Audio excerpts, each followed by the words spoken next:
Got bad news for you, Mike. I get to add a little personal stuff. Actually, it's great to be back with all of you. There's a lot of formers in my name, unfortunately, but tonight we're honoring one of our game's unsung heroes. That's really true. I used to work for all of you, as you heard. Remember, used to. Most of you may not believe that when you saw your draws, but it was true. I was working for you. I was getting paid. Giants of the game. We all know and long remember the great players. Paul Brady, David Chapman, Nadia Alvarado, Jim Jacobs. I could go on. They're all in the Hall of Fame or soon to be. But there would be no honors for these great players without the other Giants. The Giants who promoted our game and made our association's championships possible. Tonight, we're honoring one of those who made events like this a reality. The who's who of the USHA. Our presidents, Bob Kendler, Carl Porter, Joe McDonald, Bob Hickman, Mike Steele, Leanne Martin, and now Dennis Hogan. I clap for all of them.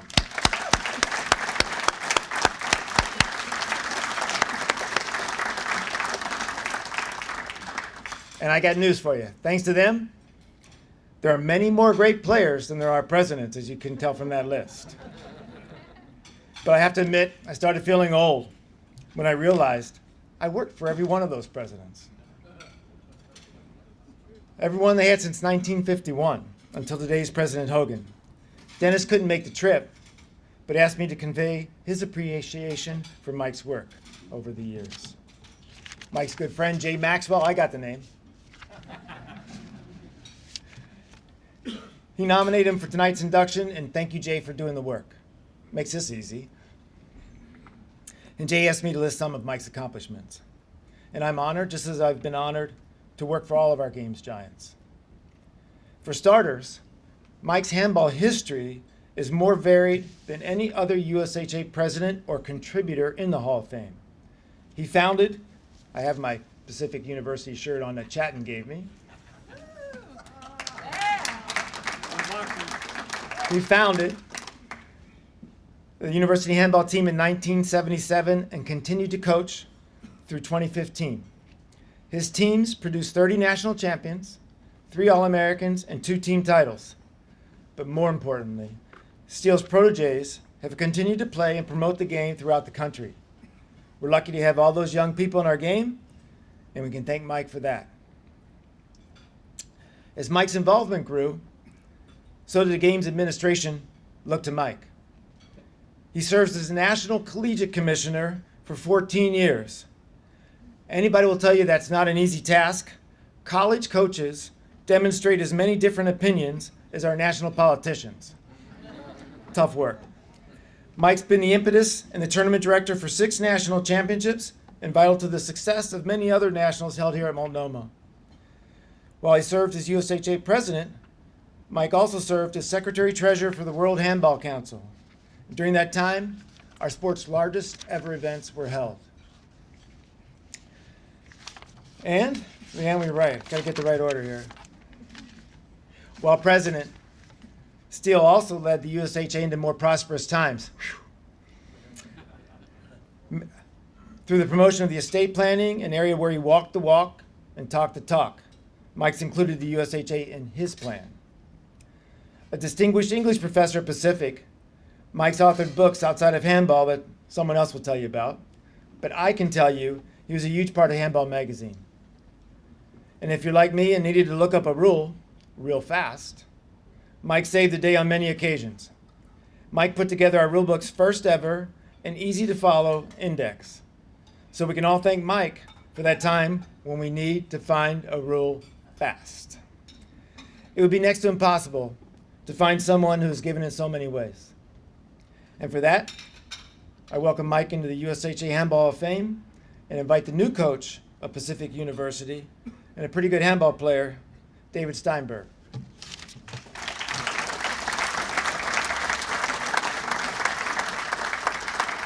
New coach? It's sort of new. Oh, Vern. Good evening. Welcome to the Multnomah Club. Hope you're having a good time and enjoying our Oregon rain. We did have a little bit of sun the last couple days, but before you got here, it was a lot more rain.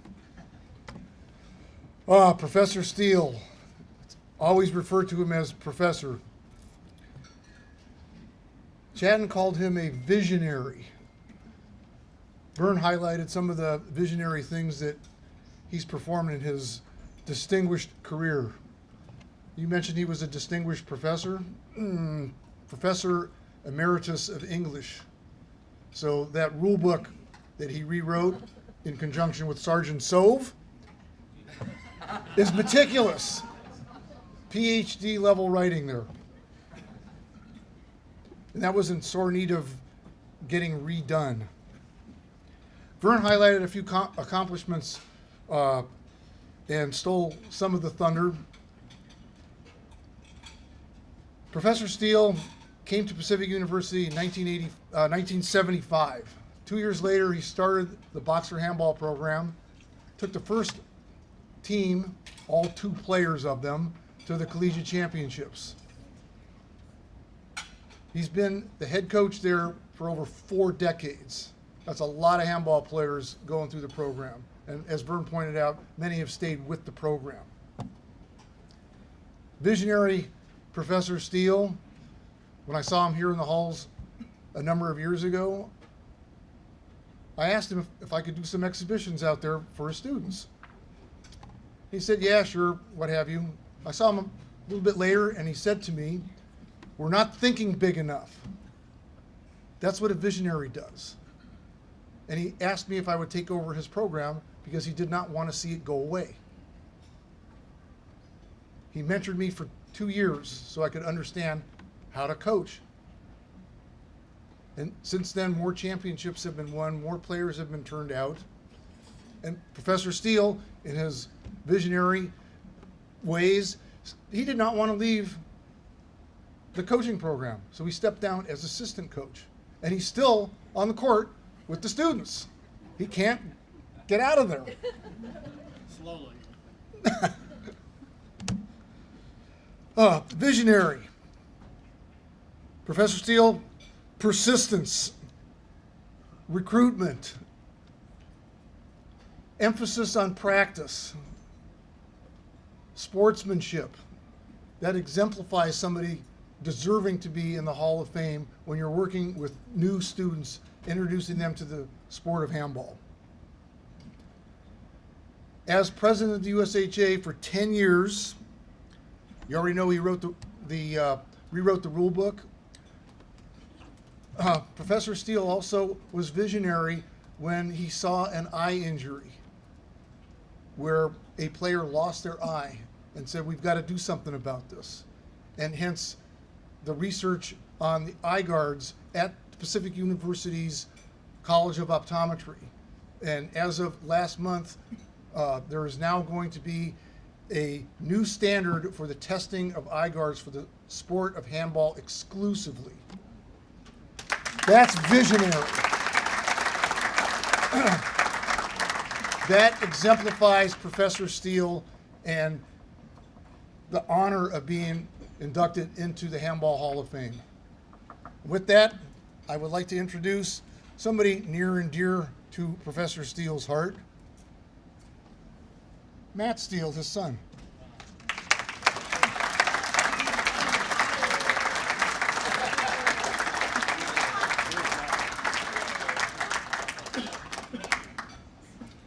Okay, so I'll be quick because it should be done in under 2 minutes. I can guarantee you that. I really can't talk too much about my old man, or the old timer as we call him at our table, as president, but I can certainly talk to him as a coach, because I think for many people in this room and some of our current and former players, handball has been one of those escapes for many people when they are losing that first sport. Whatever they had been playing all the way through, like grade school to high school, they still need to compete. And that might not be happening, but handball, I think, is one of those sports that everybody can continue to do. You can still compete in it. You can still keep playing. You can still stay competitive. So really quickly, if you are a current or former Pacific player, will you stand up? Because I know there are a bunch of you in here. Yeah. Get up, Connor. I see you. And there's even more of you in the back. I see you guys. So I got the real pleasure of, one, being coached by my dad. From throwing right and left-handed for baseball and just, taking pitches, to then getting in a handball court. And it's just such an awesome sport because you can just continue to play. You continue to get better. And it's really on you and all the people that support you. And he's been a supporter of handball ever since I've known him. Hold it in, don't cry. I'm just kidding. But it's just been an awesome opportunity because I also got to coach with him. And that was just such an awesome opportunity to road trips to SMS, which were a lot of fun when he'd get lost and we have to use directions and things like that. If anybody's ever been in a van with him on his way to Missouri, it's a treat. It's a real treat. There might be some 4-letter words that get thrown out every now and then when you miss a turn, but lots of really good times. Lots of really good times, and it's just something that I hope all of us young players, Connor, some of all you other guys who are here as well, hopefully can just pass on to the next generation. Because that's what we see. It's awesome to see so many schools here, see the Texas people, to see the Minnesota people, just people from the Midwest, just everybody here, all these young people playing. It's so awesome to see you guys competing, because I think that's passed on from all our contributors, all our coaches. And I'll pass it on to another one who is easily one of the most friendly people I've ever met coming through handball. Leanne, come on up.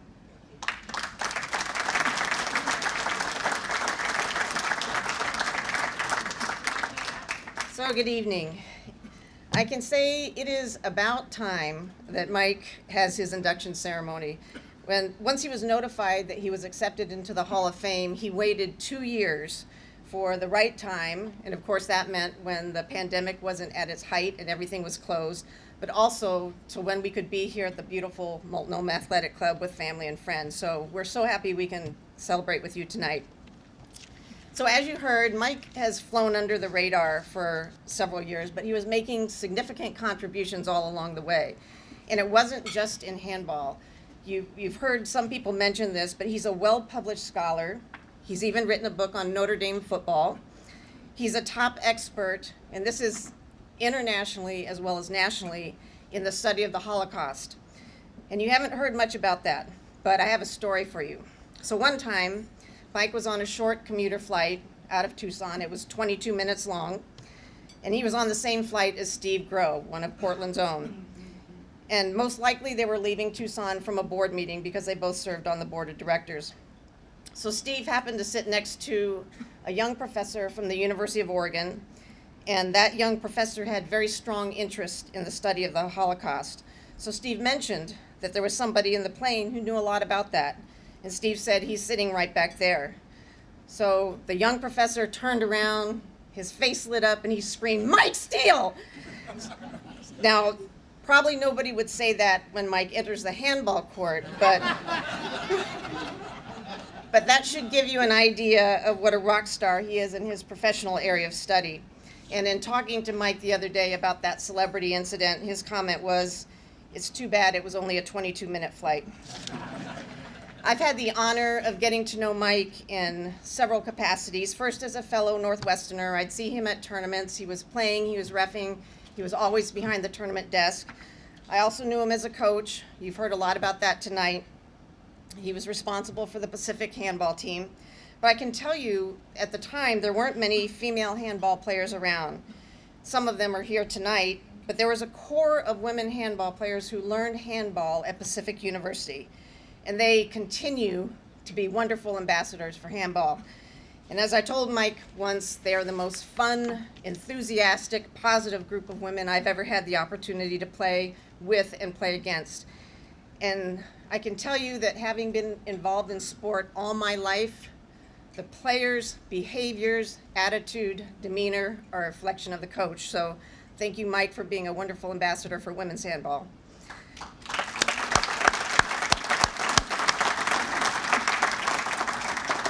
Of course, course, I also know Mike as a board member and USHA president. He served on the board from 2001 to 2016. I served with him the entire time. And when you're president of the USHA, not a single day goes by that you don't do something for the USHA for handball, and sometimes that takes hours. And for someone who loves both of those, handball and the USHA, it's the best job in the world, but absolutely the worst paying job. I had the honor of being vice president with him. When you're president, you serve on every committee. So while some of you might have seen him on the game committee, for example, you also serve on a dozen others, and you're doing the work, you're attending the meetings, and you're also chairing them. So it's a lot, and Mike did that for many years.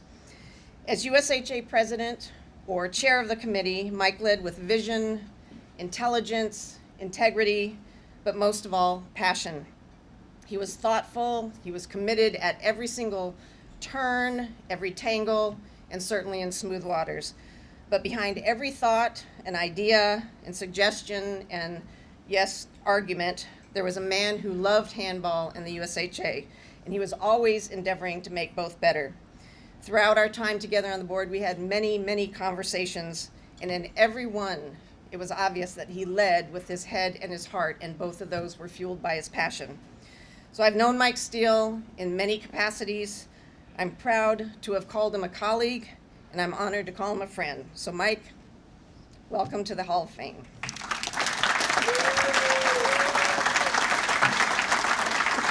So, at this time, I'd like to reintroduce the USHA Executive Director, Matt Kruger, to do the honors. Okay, hey, everybody, it's my pleasure to introduce Hall of Fame inductee, Dr. Mike Steele.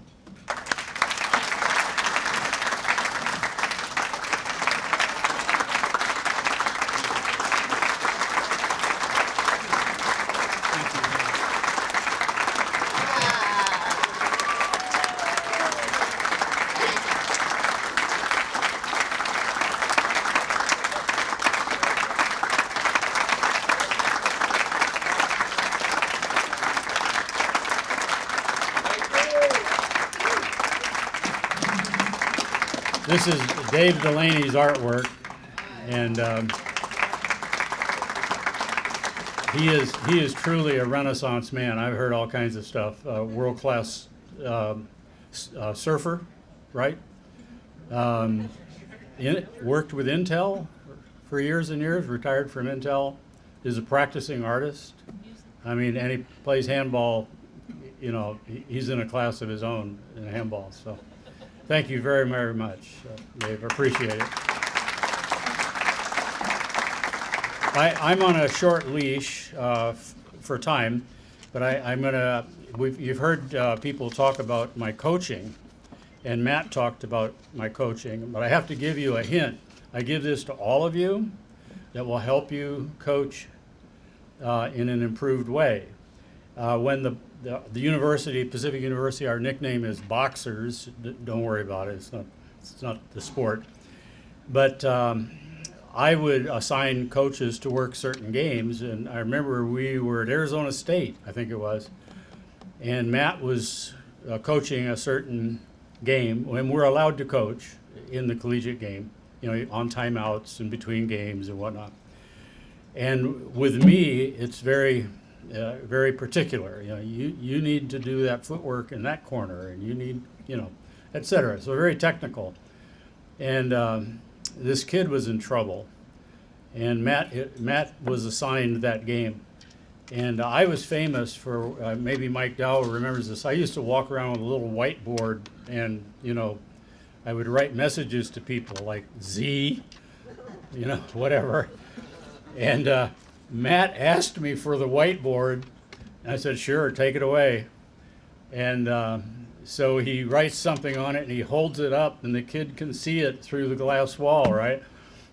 And I said, Matt, let me see what you told him. He said, play better. So I'm giving that to everybody in the room. as you work with young players, just to remind them to play better. So this is such a humbling moment. It's very uncomfortable sitting here, hearing all of those truths, as well as, and I'll say in a minute a little bit more about the photographs. But I want to thank all of the speakers, the Hall of Fame committee, Vern, Leanne, Jay Maxwell, my MAC colleagues, my family, especially Jerry Ann, who could not be here. She's ill. And our youngest son, Sean, is also ill. He was supposed to be here. A special thanks goes to my longtime doubles partner and board colleague, Colonel Ray Leidick. Some of you remember Ray, and he was the inventor of the Semper Fi tournament held at MCRD. And he first suggested that I should consider running for USHA president, which I did. And I think I was reelected 3 more times after that. We are so blessed to have 4 members of the Hall of Fame with us. And I'm going to introduce, please stand up, Gary Cruz. Of course, you know Mike Dow. Mike, you can just wave. There you go. Vern and Leanne. And Mike Steele. And now Mike Steele. And as president, it was always one of my first duties in remarks like this to introduce the people in the Hall of Fame in the room. Some of them were coaches, others who were past presidents and the like, but what an honor. And we are deeply obligated to them for facing the many challenges that come up, more than you might expect. So who would have thought? You notice that there's no video of me playing the game. Although I have played more than 15,000 games since 1963. There are very few highlights of those 15,000 games. However, there are some very specific moments engraved in my mind, or what's left of it. I made a perfect pass shot on Vern. Okay. I'm right-handed. I play golf left-handed, that's another story.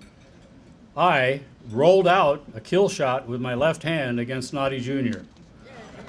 in an exhibition. And with this thumb, I got a rollout against the David Chapman lob. Okay, so these are very specific moments. The grand sum total of my exploits in handball can be summed up in about 1.4 seconds out of those 15,000 games. But there are some humbling moments as well. I hope to play in a pro-am at the Court Club with Bill Flowers in the early 90s. And I got permission from Jerry to put up the money needed to have John Bike as my partner. Poor Chatton Hayes, God bless her. She was tasked with telling me that this was a non-starter. Why? She patiently explained that folks wanted John to think he had a chance to win. Just not with Steele. A few years later, poor Chatton gave me another call. They needed a volunteer to play the #1 woman in the world at that time, Anna Engelad from Minnesota. I said, sure, why me? Chatton had such a fine touch. Well, we need someone who can take a loss. And she was right. Perhaps my most shocking idea happened here at the MAC a few years ago. I was running a regional tournament. I had no idea of a good color for the t-shirts. Those of you who run tournaments, we're going to do white, we're going to do black, we're going to do what are we going to do? So I came up with this.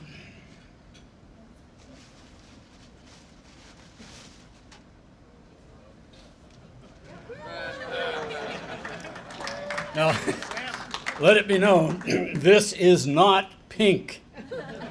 This is called hot coral. Okay, don't forget that. And I've had people make all kinds of jokes about this, that they could work for the Oregon Department of Transportation on construction work on a highway, and people would all spot them right away. Anyway, Craig Troll loaned me this. I've somehow lost mine. I saw somebody wearing this today. Oh, was you? What was that? Oh, okay. You have good taste there, Ken. So, even though I had coached intercollegiate handball since 1981 and had been on the USHA board for many years, I was not fully prepared for the politics and strong personalities that I would encounter as president. It seems to me that Vern and I and the board were constantly dealing with problems: the ball, the budget, seeking partners, growing the game, membership numbers, cultivating local, regional, and national leaders, managing a sometimes fractious political situation. And that's just the tip of the iceberg. But there were some important successes. We completed, I didn't start, but we completed a $1 million capital campaign. We found a reliable source for ball production. We put on this country's largest handball tournament in this very facility in 2009 with nearly 1,000 players from all around the world. How many of you played in that event, 2009? Take a look around. Thank you very much for coming back. Let me, having identified you folks, let me recognize the outstanding work of the members of 22 committees in this club who worked for 3 years or 4 years to put on that one event. That's the kind of cohesion you can get in a place like this. So yeah, we have this splendid facility, but the people are the heart beating away. I'm very pleased that we were able to bring together WPH pro players at 2 USHA national events here at the MAC. We had a Masters national tournament and we had a Juniors national tournament. You should have seen the kids in the presence of the pros.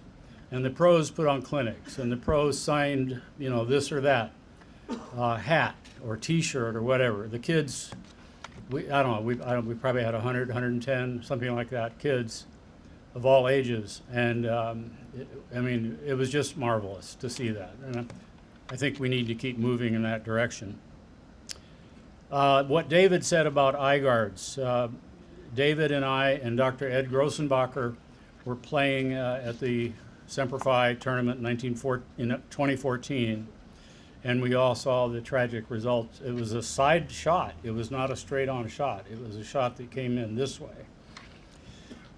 And so eyesight was lost in that one eye. And this leads me to make my final appeal. If we seek to preserve this game for posterity, I see 2 major factors. Networking, I love networking, I love schmoozing, and encouraging new players and potential coaches and leaders. Notice what I did with Play Better, okay?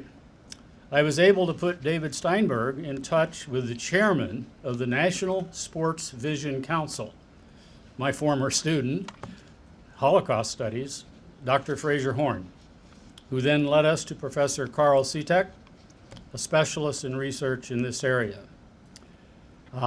We were using a camera. Jeff Kastner, Jeff, where are you? Jeff's running the camera back there. The camera that we rented was able to take 1 million frames a second. He had to back it off to 22,000 frames a second, because otherwise it would take 3 weeks to watch a ball go, 24 inches. But anyway, that's the high-tech nature of what David and Jeff and other people were able to demonstrate about a straight-on shot with insufficient eye guard protection. We need to be vigilant and bold when it comes to finding partners who can help us improve what we do. I noticed most of the courts had some sort of a sponsor involved. But did you notice on the showcase court, that whole right sidewall is supported by sponsors? Okay, I think all of us need to take a hint from that. Do you have any medical professionals in your club or in your city? Do you have physical therapists that you know? Are there any sports vision specialists or whatever? Find ways of spreading our game through expertise like that. We also need to practice encouragement and a positive outlook. I might be the embodiment of people who encouraged me to get involved. Jim Turman, the late Jim Turman, I met him through Berkeley, but he ended up at Minnesota. And of course, Ray Leidick and Nelson Olf, if any of you know Nelson, another retired Marine colonel. I took up the challenges, and here we are. I want to thank you one and all for this very special evening and honor. I pray that I can be worthy of your trust. Thank you very much.